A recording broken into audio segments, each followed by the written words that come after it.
Три нови случаи на западно-нилска треска. Министерот за здравство денеска информираше дека преку лабораториски анализи вирусот е потврден кај уште 3 лица. Двајца се хоспитализирани на инфективната клиника, а еден на неврологија. Клековски тврди дека здравствените власти ја следат ситуацијата и веќе се превземаат мерки на дезинфекција во местата каде што се потврдени случаите на вирусот. Таму веќе се преземени стандардните мерки. Вчера веќе реков, тоа е дезинфекција на подрачјето 200 метри околу радиус од 200 метри околу местото на живење на потврдените случаи, и ово го работи Центарот за јавно здравје. Значи, ова веќе не е обврска на општината, ова е обврска на Центарот за јавно здравје Скопје.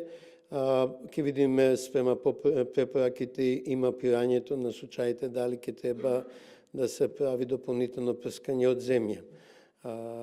Така што Институтот за јавно здравје и Комисијата за заразни болести работи на мапирање на случаите и ќе се преземат дополнителни мерки. Според последните податоци од инфективната клиника, еден пациентината му е во потешка состојба и е на респираторна поддршка. Тој не патувал надвор од земјава. Останатите кои се на болничко лекување се стабилни, сите се на возраст над 60 години. Огромен број е асимптоматски, тие што се симптоматски се повозрастната возрастна група, значи 60+, и се поврзани со коморбидитети.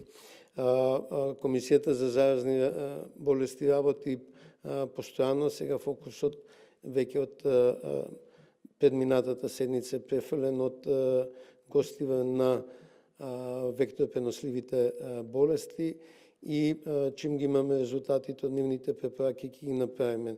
Во моментот се тие што ги соопштив вчера.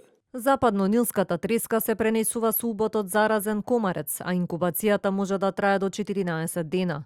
Годинава се регистрирани најголем број на случаи споредено со изминативе 10 години, а сезонава и првиот регистриран случај во европскиот регион е од Македонија.